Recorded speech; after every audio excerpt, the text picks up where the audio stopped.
इस लेक्चर में हम सुखाचार के सदिश अधिकार अर्थात क्वासी इजमेंट की चर्चा करेंगे। सुखाचार के सदिश अधिकार से तात्पर्य ऐसे अधिकार से है जो अधिष्ठायी संपत्ति के उपयोग के लिए नितांत आवश्यक तो नहीं है परंतु उसके युक्त उपयोग के लिए आवश्यक है। सुखाचार के सदृश अधिकार का जन्म किसी स्थावर संपत्ति के अंतरण या विभाजन की स्थिति में होता है। ऐसे प्रकट एवं सतत सुखाचार जो अधिष्ठायी संपत्ति के ऐसे उपभोग के लिए आवश्यक हैं जैसा उसका अंतरण अथवा विभाजन से पूर्व उपभोग किया जाता था, सुखाचार के सदिश अधिकार कहलाते हैं। सुखाचार के सदिश अधिकार के आवश्यक तत्व इस प्रकार हैं। सुखाचार के सदिश अधिकार प्रकट होना चाहिए, वह सतत होना चाहिए और अधिष्ठायी संपत्ति के उस तरीके से उपयोग के लिए आवश्यक हो जैसा कि अंतरण अथवा विभाजन से पूर्व उसका उपयोग किया जाता था।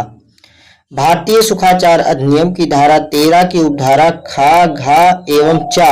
सुखाचार के सदृश अधिकार के संबंध में प्रावधान करती हैं।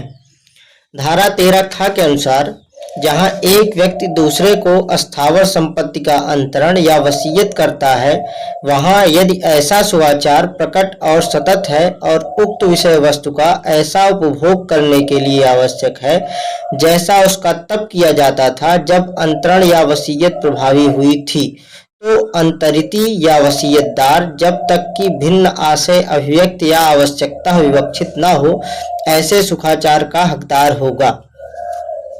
धारा 13 की उपधारा घ के अनुसार यदि एक व्यक्ति दूसरे को स्थावर संपत्ति का अंतरण करता है या वसीयत करता है, वहां यदि ऐसा सुखाचार प्रकट और सतत है और उक्त संपत्ति का ऐसा उपयोग करने के लिए आवश्यक है जैसा उसका तब किया जाता था जब अंतरण या वसीयत प्रभावी हुई थी, तो अंतरक या वसीयतकर्ता का विधिक प्रतिनिधि जब तक कि भिन्न आशय अभिव्यक्त या आवश्यकता विवक्षित न हो ऐसे सुखाचार का हकदार होगा। धारा 13 की उपधारा च के अनुसार जहां अनेक व्यक्तियों की संयुक्त संपत्ति का विभाजन किया जाता है, वहां यदि ऐसा सुखाचार प्रकट और सतत है और पश्चात कथित अंश का ऐसा उपभोग करने के लिए आवश्यक है जैसा उसका उपयोग तब किया जाता था जब विभाजन प्रभावी हुआ था, तो वह जब तक कि भिन्न आशय अभिव्यक्त या आवश्यकता विवक्षित न हो ऐसा सुखाचार का हकदार होगा। इस प्रकार भारतीय सुखाचार अधिनियम की धारा 13 की उपधारा खा अंतरिती या वसीयतदार के पक्ष में सुखाचार के सदृश अधिकार का सृजन करती है। उपधारा घ अंतरक या वसीयतकर्ता के विधिक प्रतिनिधि के पक्ष में सुखाचार के सदृश अधिकार का सृजन करती है एवं उपधारा च विभाजन की स्थिति में संयुक्त संपत्ति के अंशदारों के पक्ष में सुखाचार का सृजन करती है।